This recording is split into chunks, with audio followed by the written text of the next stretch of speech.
ನಾಳೆ ಡಿಕೆ ಶಿವಕುಮಾರ್ ಪಟ್ಟಾಭಿಷೇಕಕ್ಕೆ ಭರ್ಜರಿ ಸಿದ್ಧತೆ. ಲೋಕಭವನದ ಗ್ಲಾಸ್ ಹೌಸ್ನಲ್ಲಿ ವಿಭಿನ್ನವಾಗಿ ವೇದಿಕೆ ವ್ಯವಸ್ಥೆ. ಪೂರ್ವಾಭಿಮುಖವಾಗಿ ನಿಂತು ಡಿಕೆಶಿ ಪ್ರಮಾಣ ವಚನ ಸ್ವೀಕಾರ.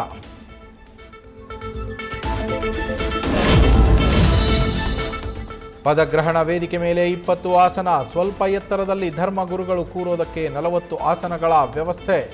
ಜ್ಯೋತಿಷಿಗಳ ಸಲಹೆಯಂತೆಯೇ ಸಿದ್ಧತೆ. 3500 ಜನರಿಗೆ ಗ್ಲಾಸ್ ಹೌಸ್ನ 3 ಸ್ಥಳಗಳಲ್ಲಿ ಕೂರೋದಕ್ಕೆ ಅವಕಾಶ.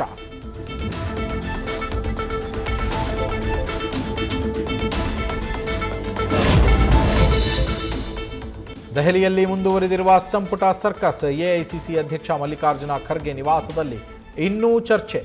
ಡಿಕೆ ಕ್ಯಾಬಿನೆಟ್ ಸೇರೋರು ಯಾರು ಅನ್ನೋ ಕುತೂಹಲ.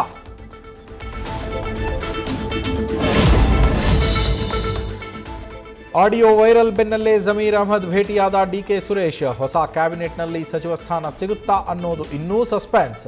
ಆಡಿಯೋ ಹರಿಬಿಟ್ಟಿದ್ದು ಯಾರು ಅನ್ನೋ ಬಗ್ಗೆ ಸ್ಪಷ್ಟನೆ ಕೊಟ್ರ ಮಾಜಿ ಸಂಸದ.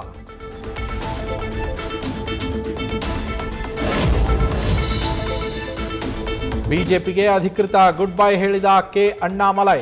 ಬಿಜೆಪಿ ರಾಷ್ಟ್ರೀಯ ಅಧ್ಯಕ್ಷ ನಿತಿನ್ ನವೀನ್ಗೆ ರಾಜೀನಾಮೆ ಪತ್ರ ಸಲ್ಲಿಕೆ. ಮುಂದಿನ ದಿನಗಳಲ್ಲಿ ಹೊಸ ಪಕ್ಷ ಸ್ಥಾಪಿಸುತ್ತಾರೆ ಎಂಬ ಚರ್ಚೆ.